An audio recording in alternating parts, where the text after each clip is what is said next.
Selamat datang pemirsa, Pasuruan Info hadir di pekan libur Anda bersama dengan pembawa acara yang akan memberikan berita-berita top 5 minggu ini.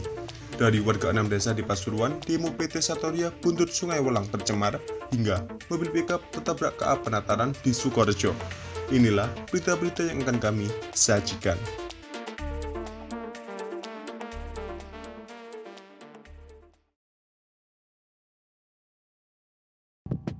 Event kompetisi sepak bola antar kelurahan sekota Pasuruan atau yang dikenal dengan Liga Terkam edisi 3 tahun 2023 resmi dimulai. Pembukaan Liga Terkam tahun 2023 dilaksanakan di Stadion Untung Surapati Pasuruan pada Senin 16 Oktober. Wakil Wali Kota Pasuruan, Adi Wibowo, membuka secara resmi turnamen diikuti oleh 34 kesebelasan yang berasal dari kelurahan sekota Pasuruan tersebut. Nantinya, ke-34 tim akan bertanding terlebih dahulu di babak penyisihan dengan format sistem gugur. Mereka memperebutkan piala bergilir yang pada edisi sebelumnya direngkuh oleh Purworejo FC atau Kelurahan Purworejo. Pada babak penyisihan, akan ada 2 pertandingan tiap harinya yang digelar masing-masing pukul 1:30 siang dan 3:30 sore. Pertandingan Grand Final sendiri direncanakan akan dihelat pada 3 November mendatang. Wakil Wali Kota Adi Wibowo saat memberikan sambutan pada momen pembukaan menyatakan bahwa ajang Liga Terkam masih konsisten dengan tagline "Gole sehat, gole senang". Semangat kebersamaan, mencari kesenangan, dan kesehatan harus menjadi motivasi utama dalam ajang yang pertama kali digelar pada 2021 ini.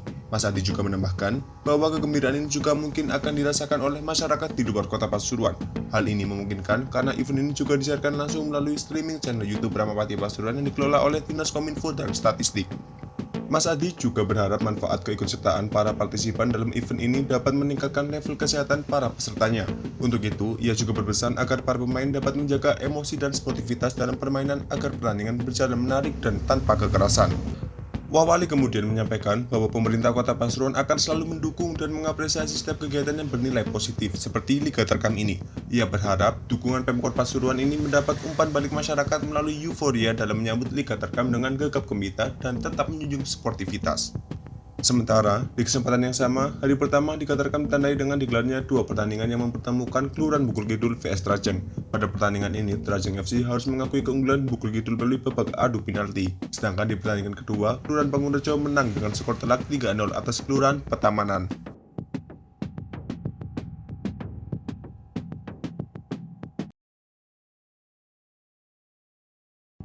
Insiden kebakaran hebat terjadi di bangunan dan Taman Kafe Omah Pring, Bumdesa Kujati Perdana, Desa Karanjati, Dusun Kalitengah, Kecamatan Pandaan, Kabupaten Pasuruan, Selasa 17 Oktober, sekitar pukul 12 siang. Kerugian material pun ditafsir miliaran rupiah atas terbakarnya areal kafe berkonsep bangunan dari material kayu bambu ini. Luasan kafe ini diperkirakan 250 meter persegi itu. Berdasarkan keterangan para saksi, kobaran api awalnya diketahui muncul dari sisi bagian atap kafe sisi sebelah timur. Salah seorang karyawan kafe bernama Dani adalah orang pertama yang melihat kemunculan api yang sudah berkobar itu. Saksi tersebut pun sontak berteriak dan memberitahukan kawan lain untuk bersama-sama berusaha memadamkan api dengan alat seadanya. Akan tetapi, usaha itu tidak membuahkan hasil akibat cepatnya api menjalar membakar material bangunan yang mudah terbakar, ditambah hembusan angin yang cukup kencang. Tidak lama berselang, 5 unit mobil pemadam kebakaran dari Pemkab Pasuruan dan PT Gudang Garam datang lalu langsung berjibaku memadamkan api.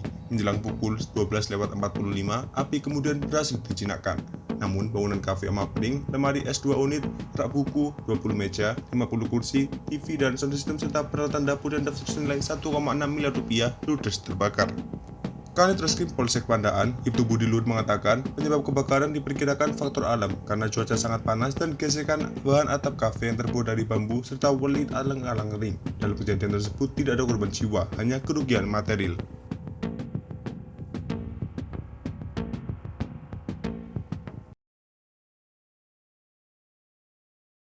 Ratusan orang dari 6 desa berdemo di depan pabrik cairan infus PT Satoria Pharma di Desa Sambisirah, Kecamatan Wonorejo, Kabupaten Pasuruan. Masa menuntut pabrik tak membuang limbah yang diduga mencemari Sungai Welang di wilayah mereka.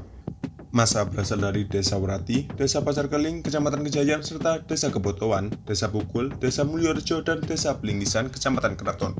Mereka datang dengan truk, pickup, dan motor dan langsung memblokir gerbang pabrik yang ada di Jalan Raya Pasuruan Purwosari, Rabu 18 Oktober pukul 9:30 pagi. Massa terdiri dari kaum laki-laki dan perempuan. Mereka membawa sound system untuk berorasi. Massa juga mempertentangkan puluhan poster tuntutan dan kecaman. Massa menuntut pabrik segera menutup pipa yang mengalirkan limbah cair ke Sungai Welang yang ada di desa mereka. Menuntut mereka, 5 pabrik telah mencemari sungai. Setelah berorasi, pihak perusahaan meminta perwakilan massa berunding. Namun perundingan selama 1 jam menemui jalan buntu. Saifullah, koordinator aksi menjelaskan, warga menuntut untuk segera ditutup. Tapi karena tidak ada pimpinan perusahaan, maka tidak bisa memutuskan. Tetapi warga diundang akan ada sejumlah instansi untuk membahas masalah ini. Meski kecewa, warga akhirnya membubarkan diri. Namun mereka menyebut akan kembali berdemo jika pipa tidak ditutup dalam 5 hari. Sementara itu, pihak PT Satoria Pharma saat diminta keterangan hanya bungkam, sebab mereka beralasan tidak ada pimpinan.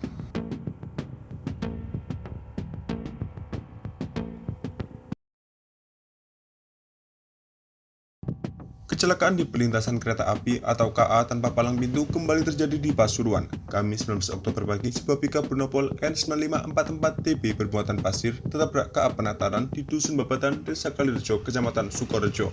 Tabrakan membuat pickup hancur. Untungnya, kecelakaan ini tak sampai menimbulkan korban jiwa. Nurwanto, 33 tahun yang merupakan sopir pickup, hanya mengalami luka lecet. Informasi yang dihimpun di lokasi kejadian, kecelakaan terjadi sekitar pukul 6:22. Pagi itu Nurwanto yang berasal dari Dusun Desa Lecari, Kecamatan Sukorejo, hendak mengantar muatan pasir.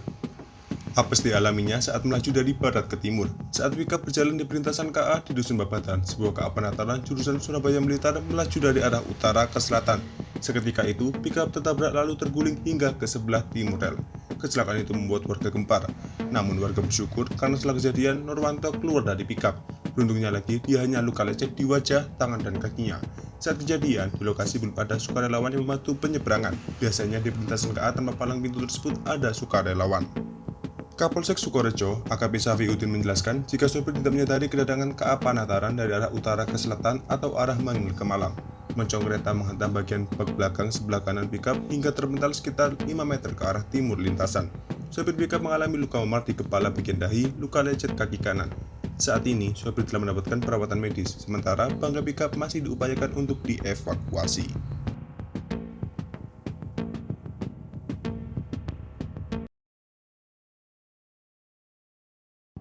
Kemacetan sempat terjadi di jalur Malang-Surabaya, Kecamatan Purwosari, Kabupaten Pasuruan, Jumat 20 Oktober pagi. Ini lantaran muatan kertas sebuah kontainer tumpah ke jalan. Kontainer bernopol B9742 SYU itu dikemudikan Sakirunaza, 47 tahun. Sopir asal Kemelaki, Mojokerto tersebut rencananya hendak mengantarkan muatan dari Surabaya ke Malang. Namun, sekitar pukul 6 pagi, saat kontainer melintas di Martopuro, Kecamatan Purwosari atau sebelah selatan Simpang 3 Purwosari, tiba-tiba sebagian muatannya tumpah ke jalan. Beruntung saat itu samping trailer yang dikemudikannya saat melintas sepi kendaraan, sehingga tidak sampai mengenai kendaraan lainnya. Kapolres Lantas Purwosari, Ibtu Harnadi mengatakan, muatan kertas dari kendaraan trailer ini tumpah ke jalan karena tali pengamannya putus. Meskipun sebagian muatannya tumpah, polisi tak sampai memberlakukan kontraflow, sebab di lokasi masih bisa dilewati kendaraan dari arah Pasuruan maupun Surabaya menuju ke Malang, meski sedikit merambat. Macet panjang tidak dapat dihindari karena lokasi kejadiannya dekat dengan Simpang 3. Lalu, jalur ramai kendaraan melintas. Petugas di lapangan juga melakukan pengaturan arus lainnya. Proses evakuasi muatan kertas yang tumpah dari kendaraan trailer ini baru tuntas sore hari.